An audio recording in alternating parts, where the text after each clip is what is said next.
আসসালামু আলাইকুম, শুভ সকাল। কেমন আছেন সবাই? আশা করি সকলেই ভালো আছেন। আলহামদুলিল্লাহ, আমি ভালো আছি। তো আজকে দুটো স্ন্যাক্স রেসিপি আপনাদের সাথে শেয়ার করতে যাচ্ছি। চাইলে কিন্তু বিকেলে চায়ের সাথে আপনারা এভাবে করে নিতে পারেন যে কোনো সময়।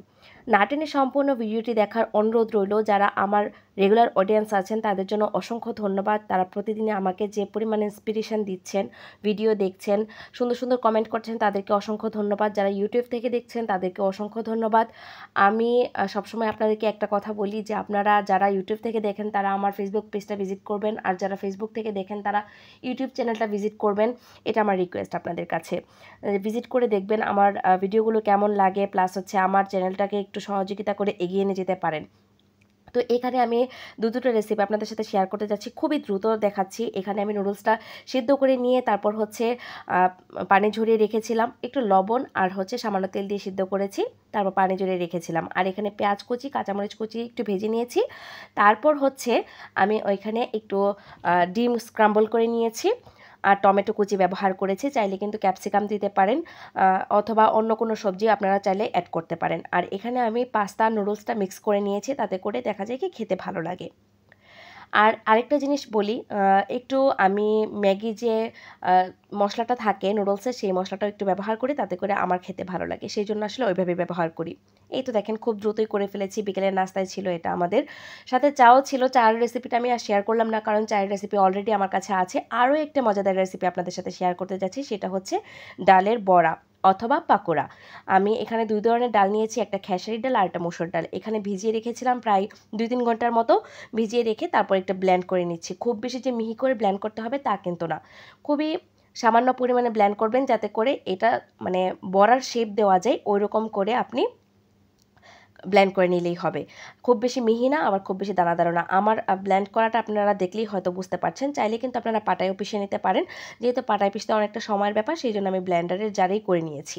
তো যাই হোক, পুরোটা করব না। এখানে মোটামুটি অনেকটা ডাল ছিল, সেই জন্য অর্ধেকটা রেখে দিচ্ছি ফ্রিজে, যাতে করে পরবর্তীতে আমার যখন খেতে ইচ্ছা করবে তখন নামিয়ে খেতে পারবো। আর এখানে আমি যে জিনিসটা ব্যবহার করব সেগুলো হচ্ছে পেঁয়াজ কুচি আর সামান্য পরিমাণে বেসন ব্যবহার করছি। বেসন চাইলেও দিতেও পারেন, নাও দিতে পারেন, স্কিপ করতে পারেন। আমার যেহেতু বেসন ছাড়া অনেকগুলো রেসিপি দেওয়া আছে, সেই জন্য এটা বেসন দিয়ে করে দেখালাম। তারপর এখন কাঁচামরিচ কুচি দিয়ে দিচ্ছি। কাঁচামরিচ কুচিটা অবশ্যই আপনার টেস্ট অনুযায়ী দিবেন, আর আপনার কাছে যদি ধনিয়া পাতা কুচিটা থাকে তাহলে কিন্তু অবশ্যই ধনিয়া পাতা কুচিটা ব্যবহার করবেন, ফ্লেভারটা অনেক সুন্দর আসে। আর পেঁয়াজের পরিমাণটা যদি আরও বাড়িয়ে দিতে চান তাহলে দিতে পারেন, আরও টেস্ট ভালো আসবে। এখানে দিয়ে দিলাম আদা বাটা, রসুন বাটা এবং পেঁয়াজ বাটা। আর ওইদিকে দিয়ে দিচ্ছি গুঁড়ো মশলাগুলো, হলুদ গুঁড়ো, মরিচ গুঁড়ো, ধনিয়া গুঁড়ো, জিরা গুঁড়ো, গরম মশলা গুঁড়ো। এগুলো সবই ব্যবহার করব। আপনারা চাইলে আরও একটা মশলা অ্যাড করতে পারেন, সেটা হচ্ছে যে ম্যাগির যে স্বাদি ম্যাজিক মশলাটা থাকে, সেই ম্যাজিক মশলাটা ব্যবহার করতে পারেন। আমি কিন্তু ব্যবহার করিনি, কিন্তু ওইটা দিলে টেস্টটা অনেক ভালো আসে। চাইলে কিন্তু ওভাবে ট্রাই করে দেখতে পারেন। বিকালের চায়ের সাথে এইসব স্ন্যাক্সগুলো যদি থাকে অসাধারণ লাগে। আর আমরা কিন্তু রমজানে কিন্তু এই পাকোড়াটা অনেক বেশি খেয়ে থাকি, কিন্তু রমজানে দেখা যায় সারাদিন রোজা রাখার পর খেলে অনেক সময় গ্যাসের প্রবলেম হয়, সেই জন্য কিন্তু আমরা অনেকে অ্যাভয়েড করি। তো চাইলে কিন্তু আমরা নর্মালি চায়ের সাথে এই স্ন্যাক্সটা করে খেতে পারি। আমি মাঝে মাঝে এগুলো করি, কিন্তু হয়তো আপনাদের সাথে সবসময় শেয়ার করা সম্ভব হয় না, সেই জন্য আসলে শেয়ার করা হয় না। তো লবণটাও টেস্ট অনুযায়ী দিয়েছি, বলতে মনে ছিল না, তো বলে দিলাম। তো এখানে ভালোভাবে মেখে নিচ্ছি। মেখে কিন্তু খুব বেশি সময় ওয়েট করা যাবে না, তাহলে কিন্তু পানি ছেড়ে দিবে। সবসময় এই জিনিসটা মাথায় রাখবেন, মাখিয়ে তারপর খুব বেশি সময় রেখে দিবেন না, পানি ছেড়ে দেয় তখন কিন্তু আপনি বড়ার শেপটা সুন্দর করে দিতে পারবেন না। এই যে শেপ দিয়ে দিচ্ছি, তেলটা গরম হয়ে গিয়েছে, এবার আমি বড়াগুলো দিয়ে দিচ্ছি। প্রথমে তেলের হিটটা বাড়িয়ে নেবেন, তারপর হচ্ছে একদম অল্প আঁচে ভাজবেন, তাহলে দেখবেন ভিতরটা সহ অনেক সুন্দর করে হচ্ছে।